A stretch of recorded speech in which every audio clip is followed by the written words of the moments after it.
said we were about building community, and we are really happy to announce today, in fact, our press release just went out, that we're starting a new campaign that is called Everywhere She Maps. Because within our community, we realize that everywhere that we can promote participation of our female mappers and promote projects that actually support improvement and the participation of women and girls, then we can make a difference everywhere she maps. So this is led by, in fact, if you go to everywhereshemaps.org, it's our brand new website, and you can see this live.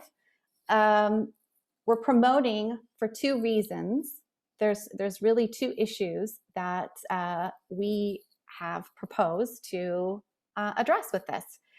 And that first one really is that women are typically underrepresented in technology, and even in the GIS and geospatial fields in many areas, you will find some underrepresentation. YouthMappers are about 40% female, so we're very proud of that kind of participation globally, but we want to do even more. And we want to not just be inclusive, but support active participation. So through funding from the USAID Geo Center, which comes from the Women and Global Development and Prosperity, we were able to receive grants of $1.5 million for the next 3 years. So starting next year, we will start to offer more and more opportunities through those mechanisms that I just mentioned to you, for the fellowships, for the projects, and also for the mapping campaigns, and some regional ambassadors as well. So that's how we're going to be supporting our female mappers. We also believe that that will improve the actual repository of data in OpenStreetMap, because the kinds of questions that we ask when we have active participation of women and girls are going to be somewhat different, and that geospatial data that gets created as a result of that participation and the focus on women and girls issues around the world are really going to be different and change the map. And doing that directly actually ideally will create this enabling environment that will increase women's security, save lives, generate power, increase prosperity, and create innovation. I want to tell you about those and tell you just really quickly about each one of those things. These are all mapped to the Sustainable Development Goals. And as we go throughout the year, we'll come up with more and more campaigns that you can participate and activities that you can help us with. At the end of these examples, I'd like for you to also think about what examples you would add. Okay, so think about this. Everywhere she maps, how would you fill in the rest of that sentence? Okay, if you think of a good one, please put it in the chat, or you can tweet at us, add it on Facebook, and use the hashtag everywhere she maps. So here's how we have started to answer that question. Everywhere she maps, security improves. One of these examples is from one of our YouthMappers regional ambassador, Ingrid Kintu, and I think she's actually on the call today. She actually looks at displacement of refugees and the problems that refugees face, who are women, as they flee situations of conflict or violence is really different. They are sometimes even more vulnerable, and so her work is looking at how to make sure that the places where they seek refuge are safe and secure.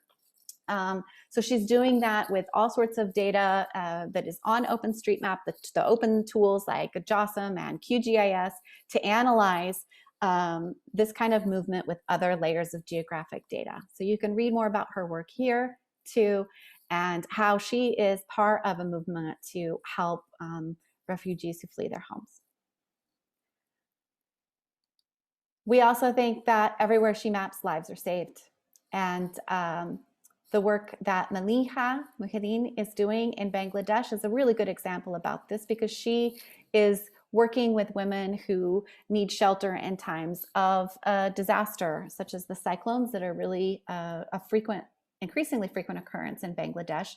Sometimes for different reasons, women might be less mobile, or they may not have the knowledge of where they need to go if they need to access shelter. And at the same time, they're also often responsible for caring for the household and the families. And so it becomes really, really imperative that women need to know where to go and how to navigate there and how to get to shelter.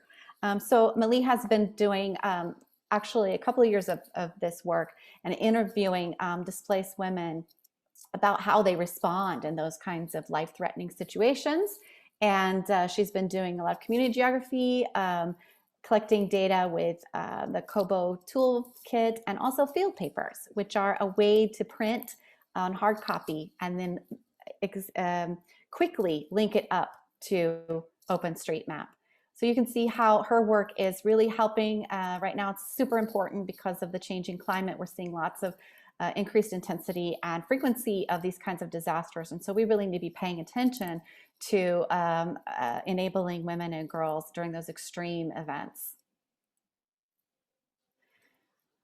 I'd also like to say everywhere she maps, power is generated. And I really love this idea to talk about it in terms of power. Actually, it's a little bit of a pun because we think that the data is empowering, but we're also talking about providing electricity in rural areas where women might actually be burdened with different domestic labor, and having access to electricity can make a really huge difference on things such as fetching water, having the electricity for the pumps, and just sort of reducing the domestic burden load, especially on girls who need to be going to school. I love this picture of Fatmata, who is on her motorcycle. This is a pretty innovative project where we're taking the street view imagery that's collected through the Mapillary app and trying to understand where the grids, the utility poles are, because some things you can see remotely, some things you need to use a drone like this, and try to understand where those grids are, where people with and without electricity, and how can we design a mini grid kind of system that would support a lot of rural communities, right? So that's a really powerful example, I think. Everywhere she maps, prosperity rises. This is really important because women are key to ensuring the thriving of their households. They're often responsible for feeding their families, and we have had a really tremendous collaboration with USAID and Feed the Future in Ghana.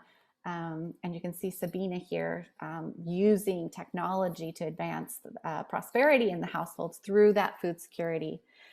So through these connections and directly connecting our YouthMappers and the YouthMapper chapters to innovation labs, to the actors and the stakeholders in their community around the food networks, and through USAID in country, then we're enabling those kinds of participatory technologies. And our students are also contributing to collecting information and paying attention to their women farmers who may be providing subsistence, but also increasingly can leverage an opportunity for cash crops, support women in agriculture. And a lot of that requires spatial data, like knowing these networks, knowing where the land uses are, and enabling all of that through spatial analysis.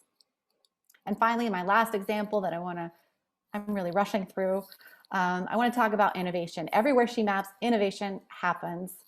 The YouthMappers chapter at the University of Panama, this is Karen Martinez, really has taken that to another level. They've created a smart campus app because they realize that it's important, even at home, to create that kind of innovation and have a really deep understanding of what's going on campus. And so they have a smart campus app at the University of Panama now, where they have really leveraged that data revolution to map every building, every floor in every building, and have a really interactive way to use space. And then it's all wonderful, cool technology, but it has an impact on women's lives as well, because if you need to know where to park and where to walk to your class, the lighting, there's a lot of vulnerability that can happen for our female students. So this kind of work is really important and for inclusion and smart campus kinds of activities.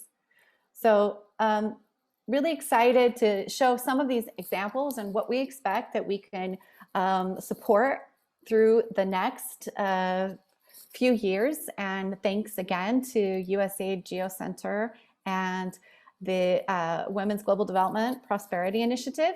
So take a look. We're going to do more and more of these kinds of activities, like the example. Look for more of these campaigns that you can participate in. We'll have a special round of that leadership program for women in technology. So chapters get your annual reports in so that you'll be eligible for that. If you need to create a chapter, we'll welcome you and help you figure out how to do that.